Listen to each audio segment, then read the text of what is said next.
décapante. Elle ne laisse personne indifférent. Yasmine Abdel-Fadel. La planification pluriannuelle commence et ça commence par les consultations à l'Assemblée nationale. La ministre Christine Fréchette est en train de mener des consultations auprès de ben du monde. Puis d'ailleurs, vous-même, vous pouvez participer à ces consultations-là puis donner votre avis sur qu'est-ce qu'on doit recevoir comme immigration au courant des prochaines années, tant en termes de nombre qu'en termes de qualité, le portrait, à quoi ça devrait ressembler. J'ai déjà joué dans ce film-là. J'ai déjà travaillé auprès de la ministre de l'Immigration, une ancienne ministre de l'Immigration, et participé à ces travaux de consultation.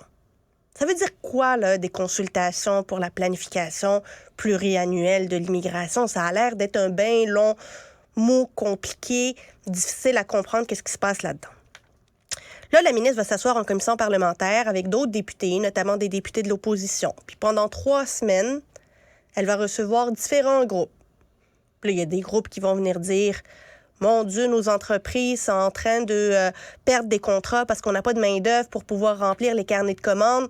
Il faut augmenter massivement l'immigration. » Il y a d'autres groupes qui vont venir dire « Mon Dieu, on reçoit beaucoup trop d'immigrants, puis ça, c'est une menace à la langue française, à la culture, à l'identité, puis à tout ce qu'on veut. Il faut baisser les taux d'immigration. » Tout le monde va venir donner son avis.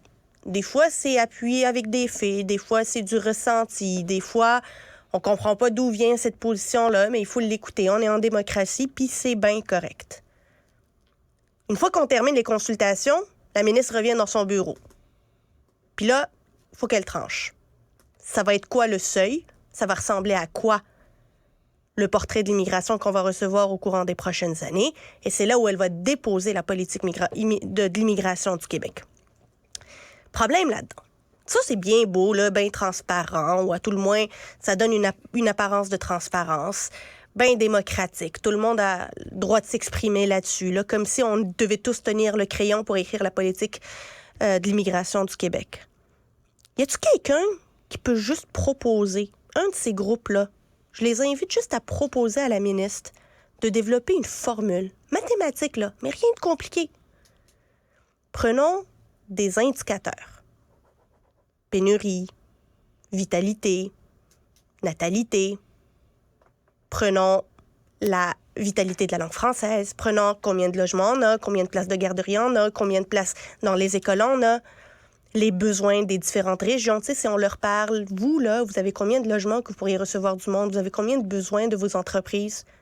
Faisons une formule mathématique qui prenne en ligne de compte les arguments pour lesquels on devrait en recevoir plus et les arguments pour lesquels on devrait en recevoir moins, et que cette formule mathématique elle-même nous sorte un chiffre.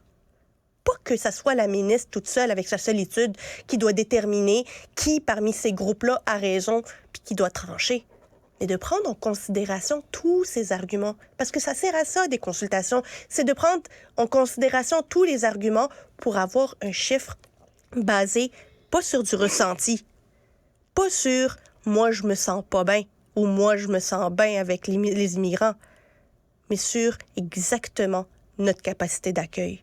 Ça veut dire quoi, capacité d'accueil?